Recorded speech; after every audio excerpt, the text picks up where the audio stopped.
Wednesday, everybody. I hope today finds everyone doing well. Today we're going to talk about Chapter 26, the Affluent Society, which is also Unit 11. In 1958, Harvard economist John Kenneth Galbraith published The Affluent Society. Galbraith's book examined America's new post-World War II consumer economy and political culture. While noting the unparalleled riches of American economic growth, it criticized the underlying structures of an economy dedicated only to increasing production and the consumption of goods. Galbraith argued that the U.S. economy, based on an almost hedonistic consumption of luxury products, would inevitably lead to economic inequality as private sector interests enrich themselves at the expense of the American public. Now, Galbraith warned that an economy where wants are increasingly created by the processes by which they are satisfied was unsound, unsustainable, and ultimately immoral. The affluent society, he said, was anything but. In the 2 decades after the end of World War II, the American economy witnessed massive and sustained growth that reshaped American culture throughout the abundance of consumer goods.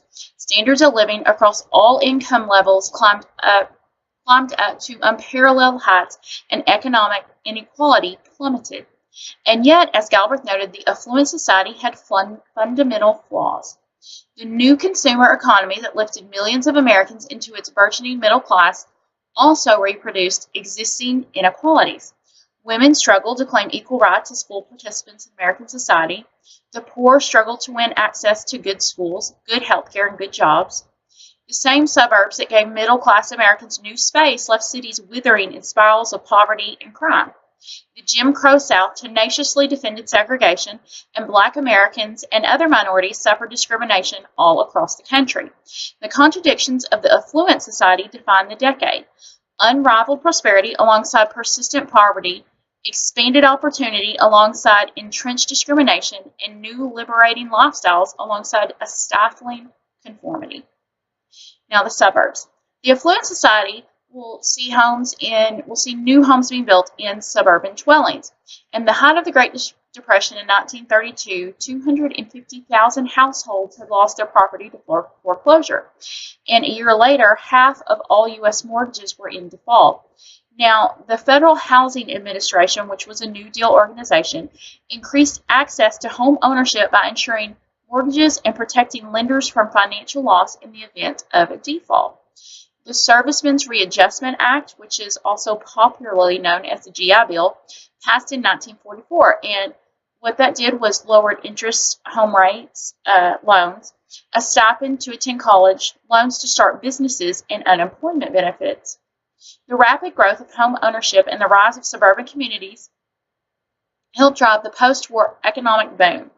Builders created sprawling neighborhoods of single-family homes on the outskirts of American cities. William Levitt built the first Levittown, and this was the prototypical suburban community in 1946 in Long Island, New York. However, Levitt refused to sell his suburban houses to minorities. I'm going to go over some of the politics. The 1948 election is probably best remembered for Truman's upset victory. Thomas Dewey was expected to win, and the Chicago Daily Tribune actually distributed newspapers with the famous headline, "Dewey defeats Truman." The National Defense Education Act, which was U.S. federal legislation passed by Congress and signed into law by President Dwight D. Eisenhower on September 2, 1958, provided funding to improve American schools and to promote post-secondary education. Now, the goal of the legislation was to enable the country's educational system to meet the demands posed by national security needs. Of particular concern was bolstering the United States' ability to compete with the Soviet Union in the area of science and advanced technologies. Now, some of the entertainment highlights in this chapter: sports. Baseball was integrated in 1947 when number 42 Jackie Robinson played for the Brooklyn Dodgers. Magazines were still popular, and Life magazine actually pictured the perfect 1950s woman as staying at home and having babies. Television. The television set became the new household product of the 1950s. Popular programs during this time were known for absolute morals and happy endings. Rock and roll. The American youth of the 1950s embraced a new genre of music called rock and roll. They listened to Little Richard, Buddy Holly, and especially Elvis Presley, whose sexually suggestive hip movements were judged subversive. Now, the older generation was horrified that their children were twisting, thrusting, bumping, and grinding to the sounds of rock and roll. Many concerned observers started to blame teen delinquency on the generation's love of rock and roll music. The last part I want to go over with you is about race and inequality. The first thing we're going to talk about is Brown versus the Board of Education. Now, Brown versus the Board of Education was a landmark 1954 Supreme Court case in which the justices ruled unanimously that racial segregation of children in public schools was unconstitutional. In 1896, the Supreme Court ruled in Plessy versus Ferguson that racially segregated public facilities were legal, so long as the facilities for blacks and whites were equal. And Brown versus the Board of Education was one of the cornerstones of the civil rights movement and helped establish a precedent that separate but equal education and other services were not, in fact, equal at all. Now, Thurgood Marshall was the NAACP lawyer for the plaintiffs who would later be the first African American to serve on the Supreme Court. The Little Rock Nine. Even though Brown versus Board of Education was enforced after the Supreme Court ruling, many schools still resisted integration. In one major example, Governor Orville Faubus of Arkansas called out the state National Guard to prevent the black students from attending high school in Little Rock in 1957.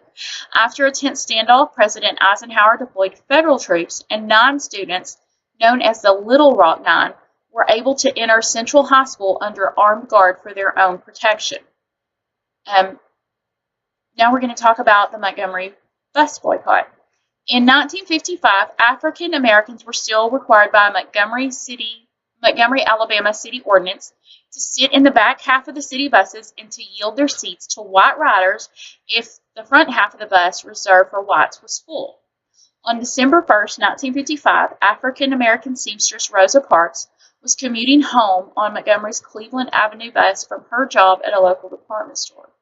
She was seated in the front row of the colored section, as it was labeled on the bus. When the white seats filled, the driver, J. Fred Blake, asked Parks and 3 others to vacate their seats. The other African American riders complied, but Parks refused, and she was arrested. The Montgomery Bus Boycott was a civil rights protest during which African Americans refused to ride city buses in Montgomery, Alabama, to protest segregated seating. Now, the boycott took place from December 5th, 1955 to December 20th, 1956, and is regarded as the first large-scale U.S. demonstration against segregation. The U.S. Supreme Court ultimately ordered Montgomery to integrate its bus system, and one of the leaders of the boycott, a young pastor named Martin Luther King Jr., emerged as a prominent leader of the American Civil Rights Movement. The last thing I want to talk to you about is Emmett Till.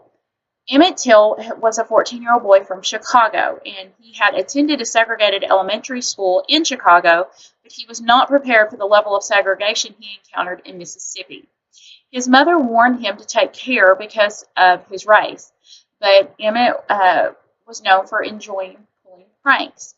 Now, after being dared by his cousins and friends, Emmett went into a store, bought some candy, and supposedly said, "Bye, baby," on his way out the door, according to the white woman behind the counter, Carolyn Bryant.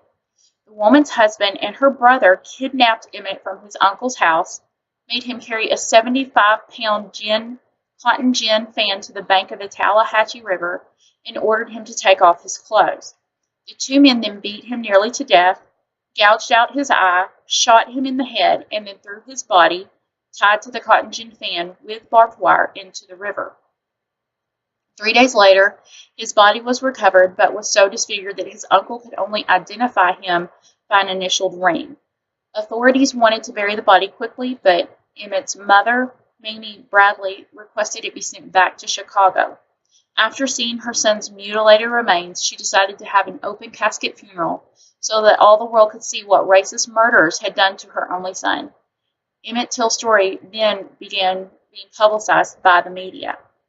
Less than 2 weeks after Emmett's body was buried, The two men went on trial in a segregated courthouse in Sumner, Mississippi. There were witnesses who identified the men as the killers. On September 23, 1955, the all-white jury deliberated for less than an hour before issuing a verdict of not guilty, explaining that they believed the state had failed to prove the identity of the body. Many people around the country were outraged by the decision and also by the state's decision not to indict the men on separate charges of kidnapping. And one consequence of the murder of Emmett Till was the participation of young African-American adults in campaigns for racial justice. Later, Caroline Bryant, the woman behind the counter of the store that day, actually recanted her testimony, admitting that Till had never touched, threatened, or harassed her. Nothing that boy did could ever justify what happened to him, she said. With that, I'm going to let you have the thoughts from there. Next week, we will go over the 60s. I hope you have a good and productive rest of your week.